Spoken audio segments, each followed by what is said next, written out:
ஸ்டாலின் அவர்கள் ஆட்சி பொறுப்பை ஏற்று கிட்டத்தட்ட 3 ஆண்டுகள் ஆகின்றன.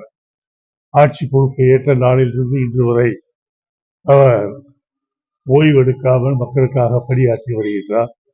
நல்ல பல திட்டங்களை எல்லாம் மக்களுக்கு அறிவித்து வருகின்றார். குறிப்பாக பெண்களுக்கு பஸ்ஸிலே இலவசம், மாதமானால் உதவித்தொகை என்ற வரிசையாக நல்ல காரியங்களை செய்து கொண்டிருக்கின்றார்.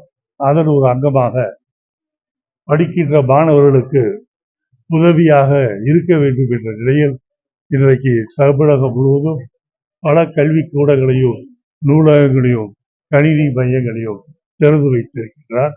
கண்டிப்பாக தமிழக மக்கள் என்றென்றைக்கும் முதலமைச்சர் ஸ்டாலின் அவர்களுக்கு நன்றியுடையவர்களாக.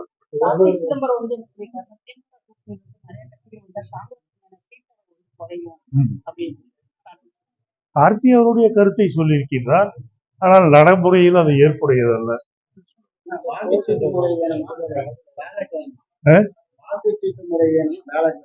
எந்த முறை வந்தாலும் மோடி வேண்டாம்.